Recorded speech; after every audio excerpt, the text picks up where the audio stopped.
Hello, San Francisco, and welcome once again to the Angelic Troublemakers. I'm your host, Alan Jones, and on today's program, my soliloquy about Jesus. I am a Christian, born again Christian. I started going to church in 1983, and I've had a beautiful Christian life so far, and I expect it to continue. However, sometimes things just don't go right. And so instead of me just praying my normal, I've decided to take this opportunity to, I'm basically speaking to myself, but I'm speaking to you. I'm basically letting you know how I and Jesus walk together.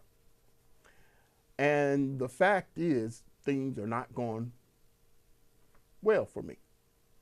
But the smile that's on my face inside is sincere. Why?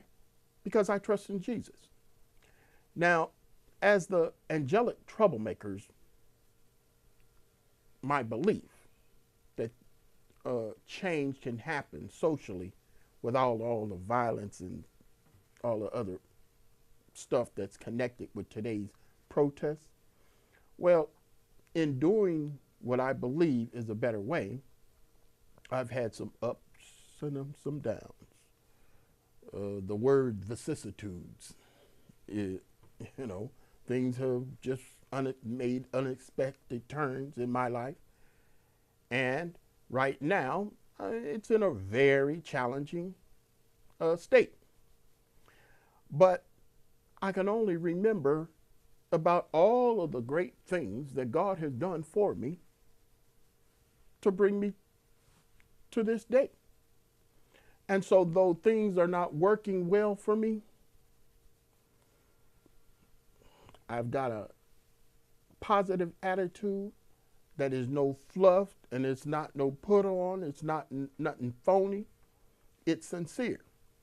But the fact of the matter of a lot of people, when they find no way, out of the downward spiral that they're on, I like to remind myself of all of the great things that Jesus Christ has done in my life. From day one, hey, before I even started going to church, I made a prayer. I said, God, send somebody to me. And how that happened, my brother, one of my brothers, had a girlfriend. Well, now his wife. And they came over to the house right after I made that prayer. And this woman had her Bible in hand, and she was just the answer to my prayer. And from then on, I've been climbing. Yes, I did dip and climbing. Yes, I did dip. But the fact of the matter is I've had a wonderful life. I would like to also invoke a poem. It's very short. And this poem is based on my first year going to church. I must confess, I do not attend a church today. But Jesus is in my heart, and I highly recommend, if you're having problems, run to church. If you don't like the church, go to another one. If you don't like that one, go to another one. That's biblical. And so I'm saying this poem based on what I thought was my situation in being happy about learning to give. I had went out with the church on some ministry, street ministry is what it was called, and we were just encouraging people along the way. And then I came upon a person who was sleeping on the streets, and their shoe was all beat up, and it was just sticking out. Their whole body was covered up. And so I stuck a $5 bill in the shoe. And I just thought to myself, I don't think anybody witnessed me do this, but I thought to myself that this person, though they don't want to put on their shoes, I'm sure nobody was going to steal those shoes, though as bad as they look. He would wake up and see a little something of encouragement. Now, I'll say, you don't have to tell me $5 ain't nothing. But when you don't have anything, $5 is a lot. And so after the evening was all over with, I kept thinking about that situation. And I thought, my goodness, I know how to give. But there was something special about this giving as far as me being a Christian is concerned. There was something extra to it, because I've given to people before I went to church, but there was something different about this. And I'm not sure, but I think it was the fact that in times past, I'll confess, if I was giving, there might have been some sincerity in there, but there was also this, what am I going to get in return, lurking in the back of my mind. And that was not the case when I stuck this $5 in this person's shoe. I just thought that he needed it. And so the poem is titled Giving. And what it started out to be was me appreciating the fact that I love to give. But when I wrote the poem and I prayed, God, give me a poem. As God is my witness, the words that I'm about to say in this poem came in this form. It took me 15 minutes to write it. Not one word was moved around. The words that I jotted down came to my head, and I just started writing. And it goes like this. If you ask me what is living, I would say the secret is in giving. Jesus said it is more blessed to give than receive. Some people find that too hard to believe. Now, if you would like to give it a try, come to the altar and begin to cry. Then give yourself to Jesus Christ, and he will give you everlasting life. So when you give in the name of the Lord, my friend, I tell you, there is a reward. Praise the Lord.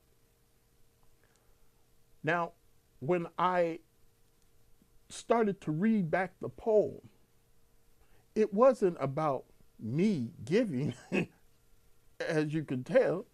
The poem was what Jesus gave to me, which was a new life, everlasting life. And so I realized the importance, which is what God gave to me. And I'm saying that today, as I struggle in my Christian walk with things that I really passionately believe in, there's a lot of struggles, I mean, the bank account's empty, but not spiritually speaking. It's full. And it's full of faith in the fact that I believe in God and what he'll do for me. And I have a whole host of stories to tell of where God has come through for me. Now, I understand that there's people, oh, yeah, well, yeah, there's no God. Yeah. Well, maybe that just coincidence. Well, I'm going to tell a few stories. And these few stories are things that actually happened to me. And it is why I cannot be down on my present situation. Why? Hey, I have nothing to be. God has come through for me time and time again. So I'm just waiting for the next time. One situation, this was the earliest situation. When I first began going to church, I borrowed my brother's jacket because I didn't own one. And even it was tore up. And so one day after, church service, Bible study, I don't remember which, the minister encouraged us to pray. Well, so I decided one day to put that into practice. And so I needed a jacket. I was going out my house to buy me a jacket, and at the time, 1983, I thought, I want a leather jacket. And I didn't know what the prices were. I think I had $100. And so before I left my house, I said, God, guide me to a place to where I can get me a new jacket. So I go out my house and I go to where I was searching store after store looking for a jacket. And so I went into this leather shop. I knew I couldn't afford any of the jackets in there, but I just went on in there. And so I acted like I was going to buy something, my little old $100. And so the lovely lady who was there tending to me, she, try this on, try that on. Oh, nice jackets. And I said, well, that's really nice, but I don't think so. And they were basically all out of my price range. So I decided I've seen enough. And I decided to go on out and find me a cheap little old jacket, knowing I couldn't afford a leather jacket. And the woman, as God is my witness, said to me, hey, wait a minute. I have something in the back that you might be able to afford. So she goes to the back and she brings out this really nice leather jacket. I put the jacket on and I'm telling you, it fit like it was made for me. And so she said to me, you can have it for $35. I said, what? $35? And so she explained that the jacket was a $600 leather jacket, but it had a belt missing. And the reason why the belt was missing was the owner of the store had a bunch of leather jackets stolen from his vehicle. And when the police recovered the stolen merchandise, this particular jacket didn't have a belt. And so they couldn't sell it. So I gave her the $35. And I'm telling you, the jacket didn't need a belt. It had belt loops, but I mean, I wore that thing out. I don't know whether I had it 2 years or what, but it was such a beautiful jacket, and it only lacked the belt. It buttoned up perfectly. I mean, I was styling. But that's just one story. A couple of years later, another story. I need a car. I've had a few cars, but I'm looking for another car. And I had a dream. And it was about me going to, wait a minute. I was in the dream, I was driving up to the front of the church in a silver Cadillac Eldorado with the black padded top, half padded or partially padded, and it had a moonroof. And so I started looking in the paper for cars, and I came across this ad that said Cadillac Eldorado, 79, and the price was right.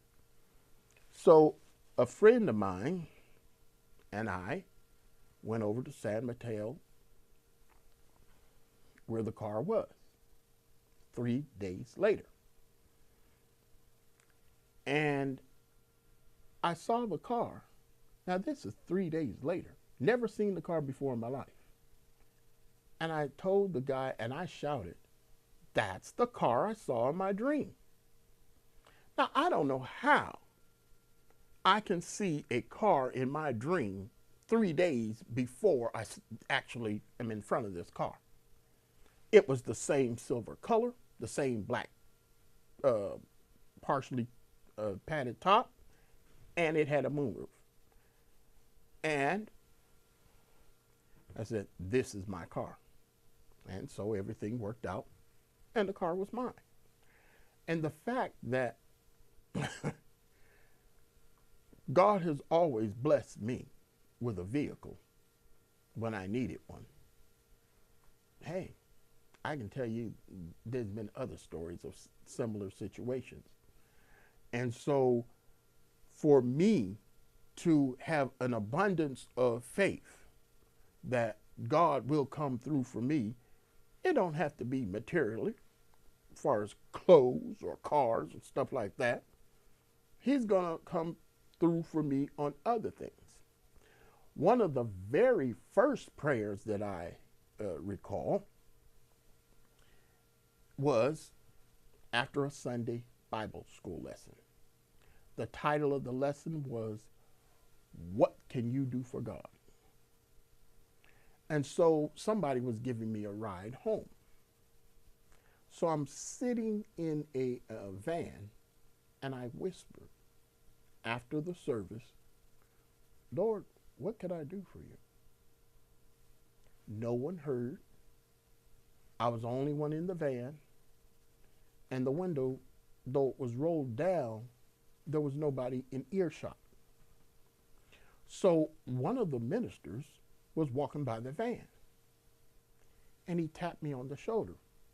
He says, "Brother Allen, I want you to come up to the juvenile hall and help me with the Bible studies up there."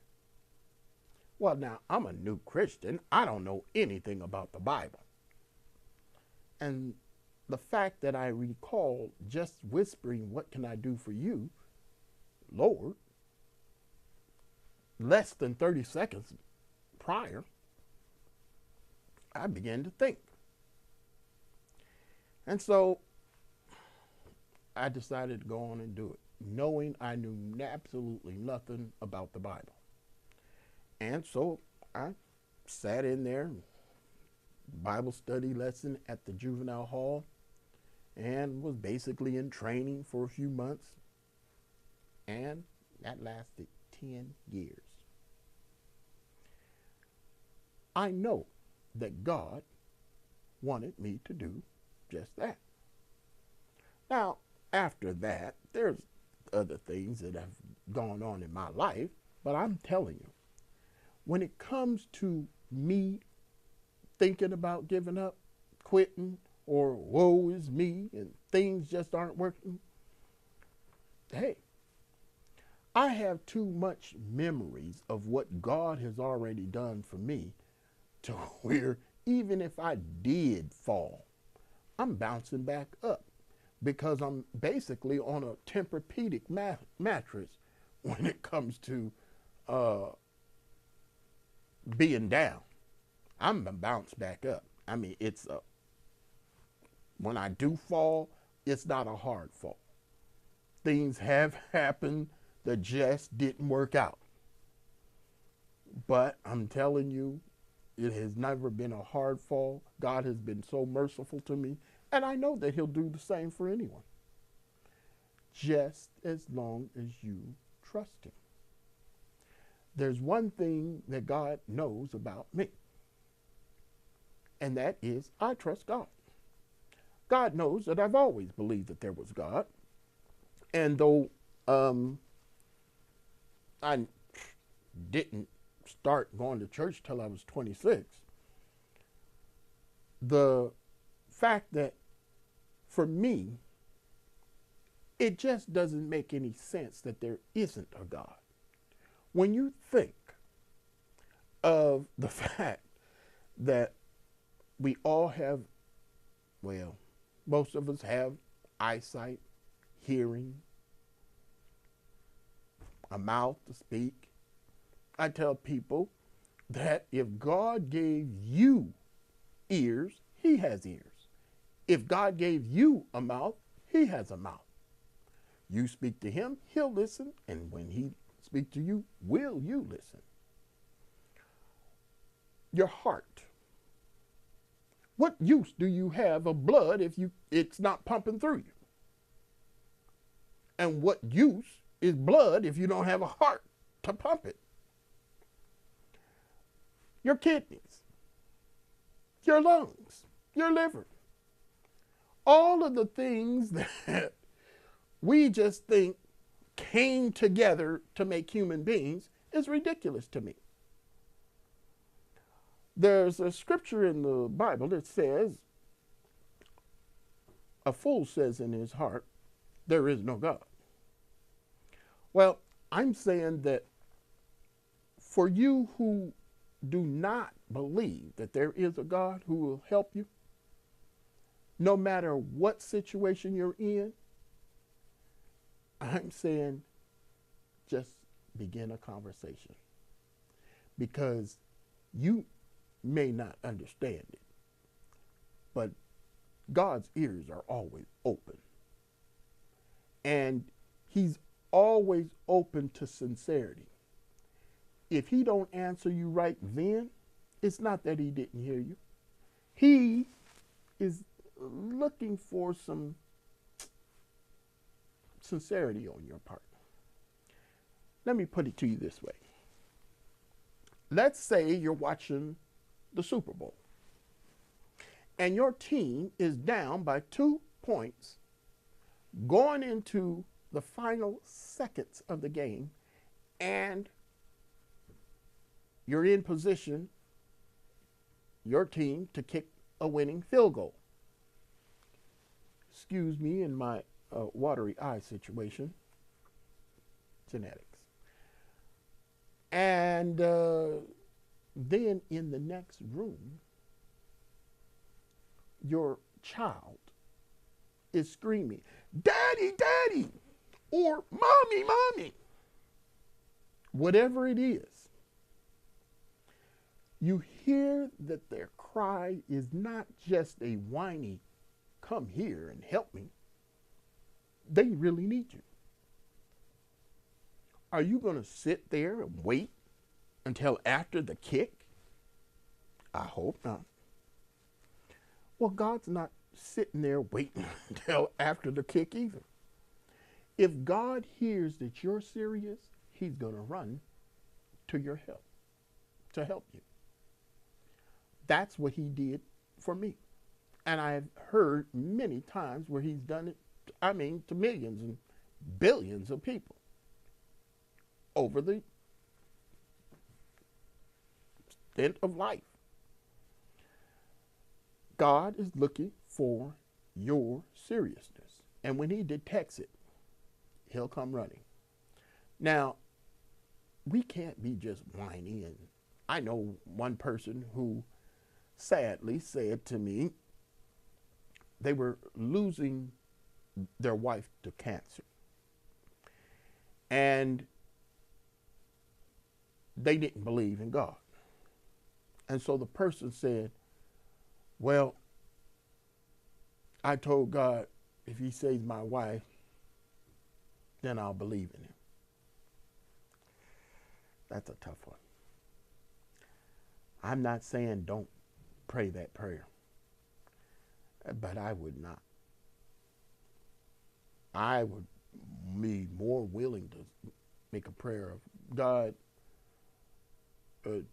take me first, or Lord, I'm going to serve you regardless. Just take care of my wife here or in the afterlife. The point is you can bargain with God, but don't do that. Just jump in faith that God will come to your rescue and will help you, is my message. I know that God did not save me to destroy me. It don't make any sense. And so if you think that you're going to be destroyed, which is what I thought before I started coming to church, because my sins were off the chart. I didn't kill anybody, but I did everything else. And the fact that my sins were, eating at me, when I know that I just dumb. I kept making all kind of dumb mistakes. Still do, for some strange reason. But the fact, they're less now. But the fact is, God, he came because he knew that Alan, he's crazy, but I sure can trust him. And I believe he's sincere. And so when God hears your sincerity, he'll come running. That's my message. I honestly believe that for anybody who, even if murder is on your list, I'm saying I have witnessed where God has helped somebody who's committed horrible crimes. And so don't let the horrible crimes eat you. Reach out to Jesus Christ, as I did, and reach out in faith, regardless of what anybody says. One of the famous things that I would hear up at the juvenile hall from the staff was, oh, these kids, they commit all these silly crimes, and then when they get locked up, then they call on Jesus. So I say still call on God even when you are only in your desperate situation. The fact of the matter is he said, call on me. That's what he said. It says, come unto me, all ye that labor and are heavy laden. He didn't say, come to me when you get your act together. No, he just said, come. He's not waiting for you to clean up your mess. He's willing to help you. And once he helps you, he knows that you're going to return the favor, as I did. And many, countless millions of others have done over the course of life. So I say to you, trust in the Lord with all your heart and lean not onto your own understanding, as the Bible says, and watch what happens.